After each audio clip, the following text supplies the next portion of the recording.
Karibu sana kwenye kliniki ya afya mapenzi na Dr. Paul Nelson Mwaipo kutokea Mwanza. Na kuletea mada inayosema walioingia kwenye ndoa bila kujua la kufanya kitandani na hasara zake. Tafiti za kisayansi zinaonyesha wazi kabisa kuna mahusiano mengi ambayo yanavunjika kutokana na ubora wa tendo la ndoa kutokuwa mzuri. Kwa Kiingereza wanaita sex is a deal breaker. Sasa watu wengi wameona kwamba eneo hili halihitaji kupewa kipaumbele.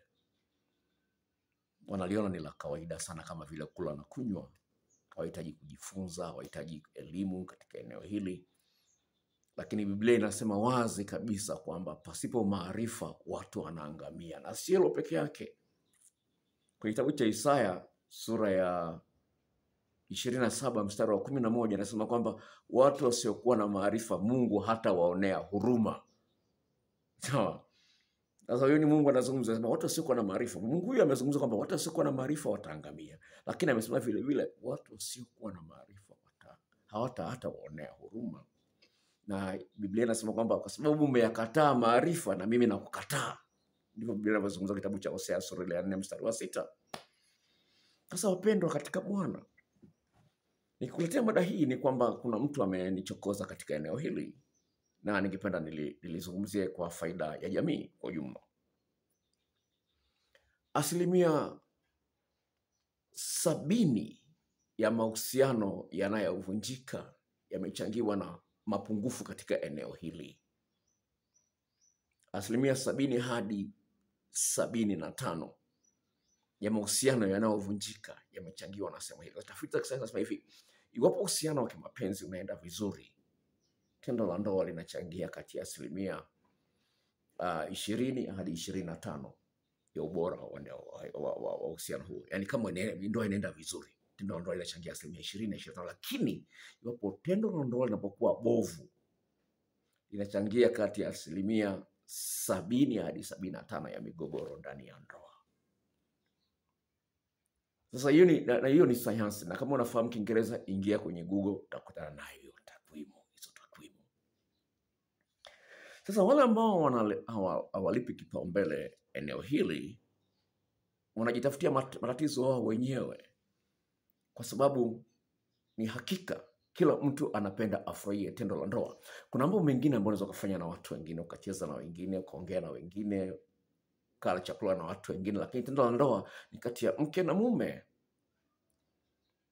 Hilo huwezi kulipata kwa mtu mwingine. Kwa hiyo mwanaume anayezembea kwenye eneo hilo, mwanamke anayezembea kwenye eneo hilo, anahatarisha uhusiano aliomo bila yeye kukubali ukweli huo. Hebu sikiliza story ya kaka huyu. Nasema hivi, Dokta, mimi na mke wangu tumeingia kwenye ndoa, hatujui lolote la kufanya kwenye ndoa yetu, hasa kwenye eneo la tendo la ndoa. Yaani tulikuwa kama ng'ombe tu, tunajua pa kuingilia tu wakati wa tendo la ndoa. Zaidi ya hapo tulikuwa hatujui lingine. Mke wangu alidhania kuwa mimi kama mwanaume natakiwa nijue kila kitu. Kumbe sivyo. Dokta, nimekusikiliza hapa YouTube. Umri wangu miaka 62. Kweli nimeona kuna ukweli wa hilo. Nimejaribisha kutembea nje, nimekutana na vitu tofauti na vile ambavyo mke wangu ananipatia.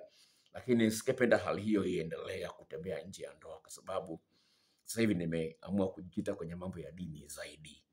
Naomba msaada wako Dokta, hizo video niko tayari kuzinunua, naomba maelekezo. Anakiri. Na sasa na kaka mmoja kutoka Biharamulo mkoa wa Kagera aliniambia, Dokta, nilikuwa sijui kama namtesa mke wangu. Nilikuwa sijui kama namtesa mke wangu. Hebu sikiliza kesi nyingine hapa. Hii ni kesi ya mwanaume wamekuwa wanaishi na mwanamke, hawajafunga ndoa kwa muda wa miaka 2.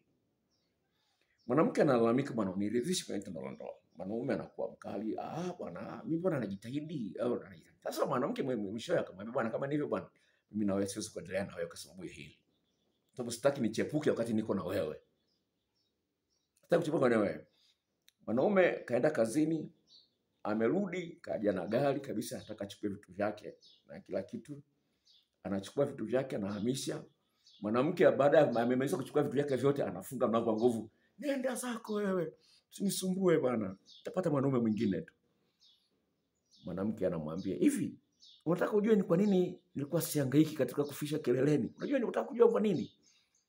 Mwanamke akakaa kimya. Mwanamke akasema hivi, huna mvuto. Ndio maana mwanamke aliumia sana. Anambia, daktari, niliumia sana.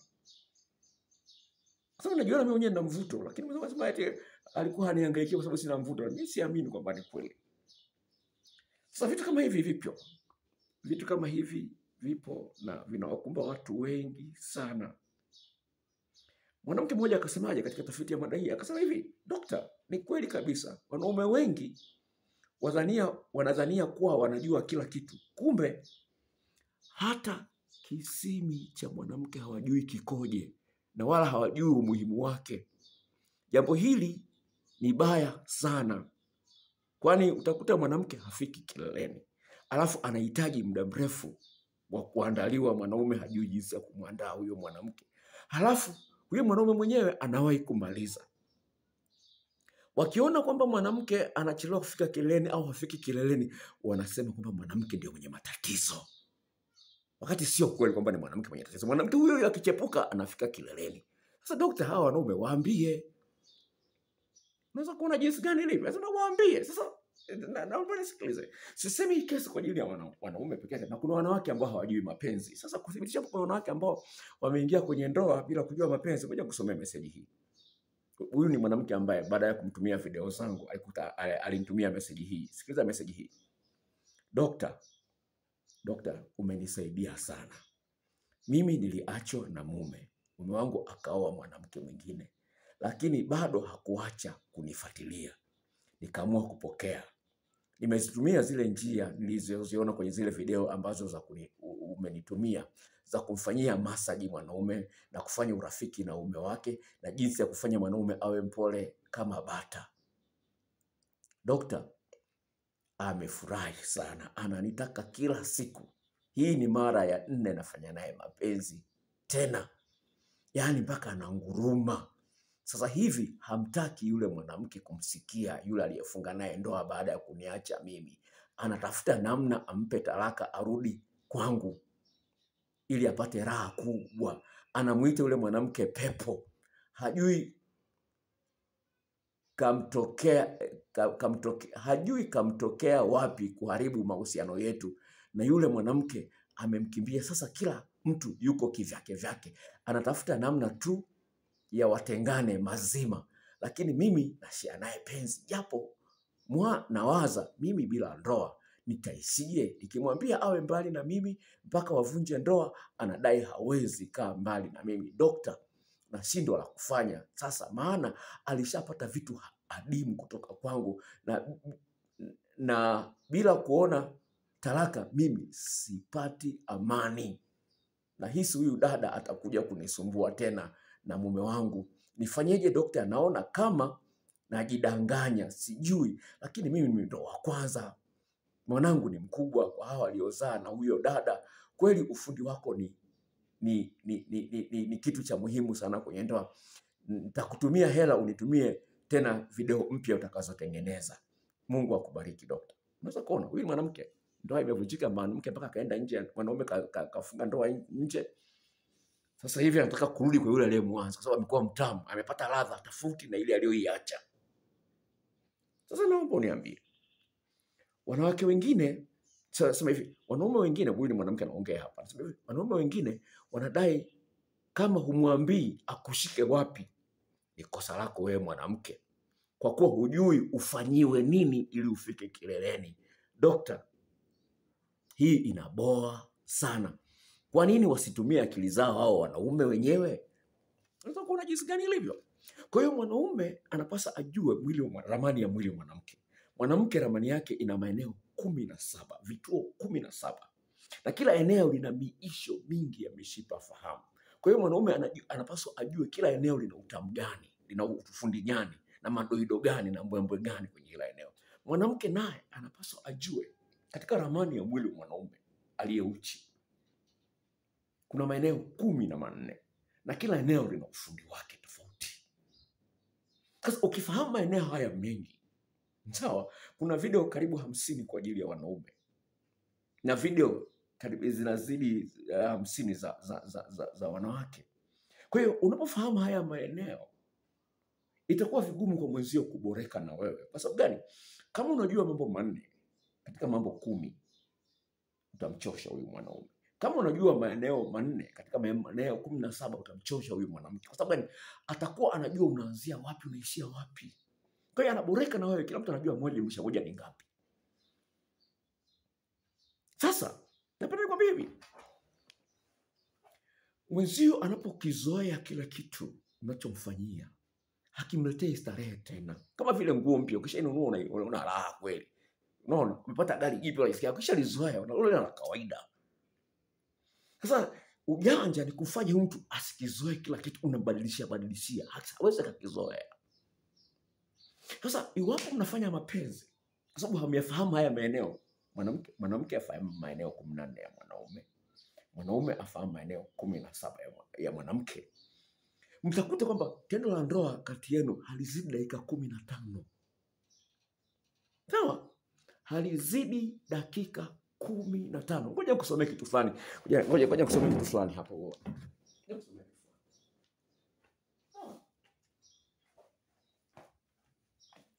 Naona bwana?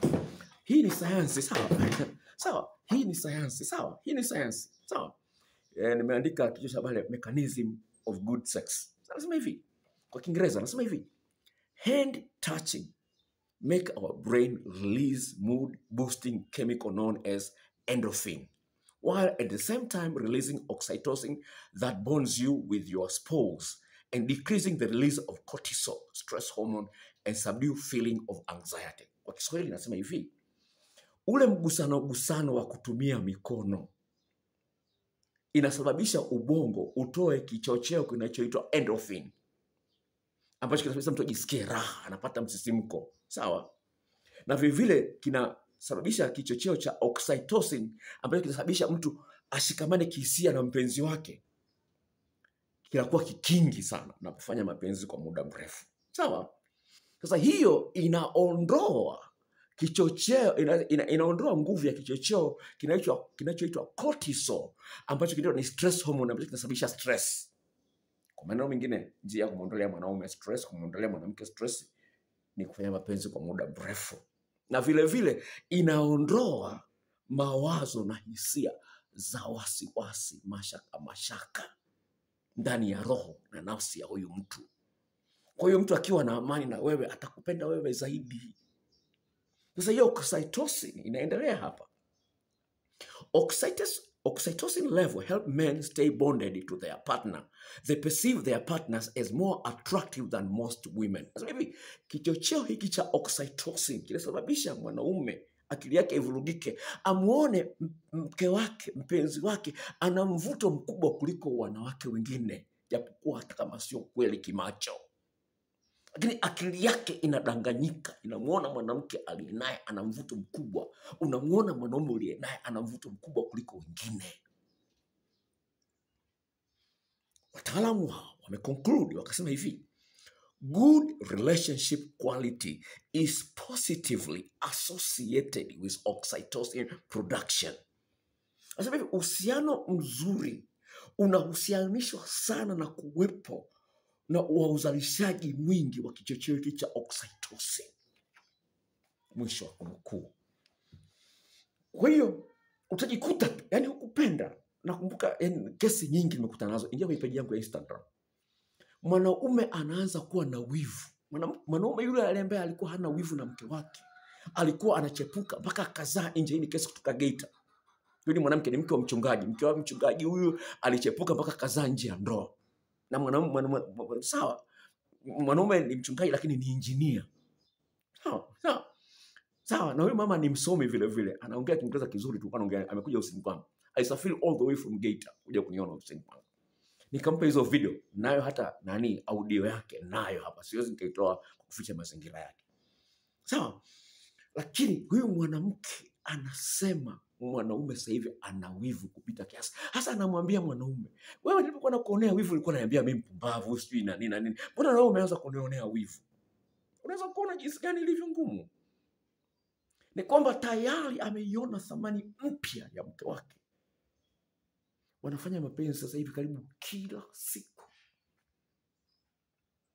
Sasa hebu fikiria, nakupa stories za kueleweza kuona kwamba hebu fikiria, huyu mwanamke amekuja useni pangu. Ni mzuri. Sawa, japokuwa ni mweusi lakini ana figa nzuri, mrefu, kavaa nguo ya kitenge imempendeza vizuri kweli. Amekuja useni pangu. Anambia, daktari, niko ndani ya ndoa miaka 12. Sijui kileleni watu wanafikaje. Sijui. Nasitaki kumsaliti mume wangu. Nimekuja kwako, nimekusikia, alikuwa amenisikia redioni. Je, kwako. Nikamwambia hivi, kwa sehemu kubwa wajibu wa mwanamume kufika kileleni, wajibu wa mwanamke kufika kileleni uko kwa mwanaume.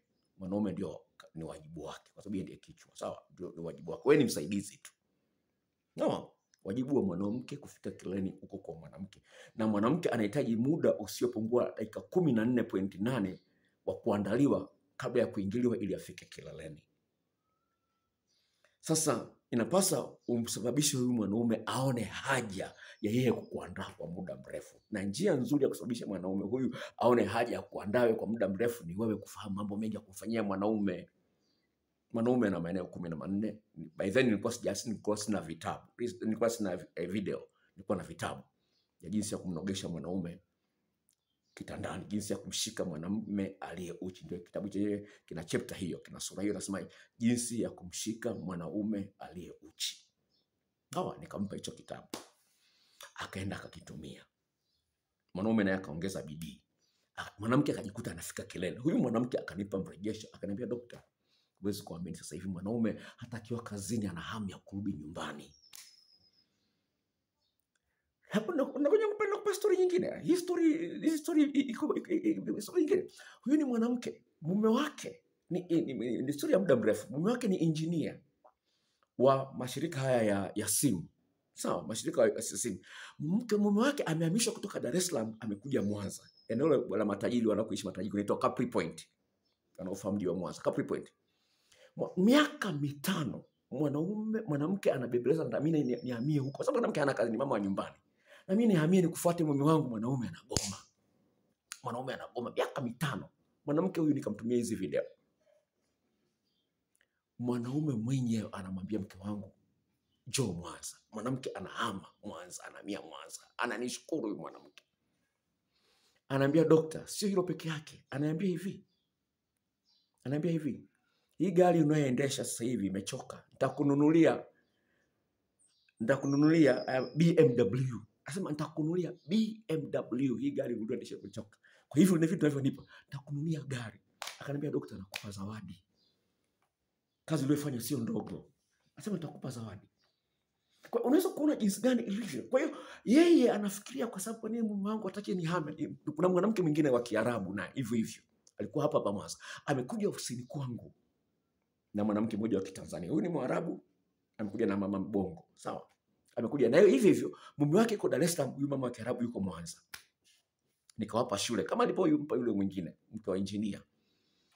Yule mama wa Kibongo ndo anakuja ananiambia, daktari, huwezi kuamini. Yule mama wa Kiarabu kafuata mume wake Dar es Salaam, mume wake mwenyewe kamuita, njoo hamia huko. Unaweza kuona. Kwa hiyo kuna maeneo ambayo hayako sawa, lakini hujui mzizi wa lile tatizo ni nini. Hebu fikiria huyu. Hebu fikiria. Hii ni kesi kutoka Arusha. Mwanamke ni mwalimu, mwanaume mfanya biashara. Ndoa ina miaka 6. Mwanamke ni bahili, hataki hela yake itumike. Lakini mwanaume huyu ananipigia simu akiwa amefurahi. Anasema, daktari, siwezi kuamini. Zile video zako. Mwanamke baada ya kumaliza kufanya mapenzi, anashika kichwa. Anasema, hivi haya ulio unafanyia nani? Mbona wewe unafanyia? Sasa mwanamke kaenda kuomba mkopo wa milioni 6 amuongezee mtaji mume wake. Mkopo milioni 6 amuongezee mtaji mume wake. Unaweza kuona jinsi gani? Kwa haya ni mambo ambayo yanawezekana. Ndio, mambo yanawezekana. Kwa hiyo napenda nikwambie, Biblia inasema hivi, anajiona kwamba amesimama aangalie asianguke. Anajiona kwamba amesimama aangalie asianguke. Hiyo iko kwenye Biblia. Kwa hiyo kuna hali fulani ya kujidanganya katikati ya wanaume na wanawake walio ndani ya ndoa. Wanabega kulalamika, oh, hata mwanaume mfanyie nini, hata umbinukie vipi, lazima tu atachepuka. Sio kweli. Hii channel ina video karibu 2000 na zaidi ya 2500. Nimefundisha mambo mengi, nimezungumzia kesi nyingi sana za maeneo mbalimbali. Sasa hivi nimeamua tu concentrate kwa sehemu kubwa kwenye eneo hili la sex, kwa sababu nimeona watu wengi wanalipotezea, lakini nashukuru na napata mrejesho. Angalia page yangu ya Instagram uone mirejesho hiyo. Na kama unataka kuagizia hizo video, maelekezo nakuwekea hapo chini. Sio bure, inauzwa. Sawa, maelekezo nakuwekea hapo chini. Na wewe unaangalia video hii kwa mara ya kwanza, jisajili, subscribe ili nitakapoweka video nyingine upate taarifa mapema sana. And God bless you. Bye.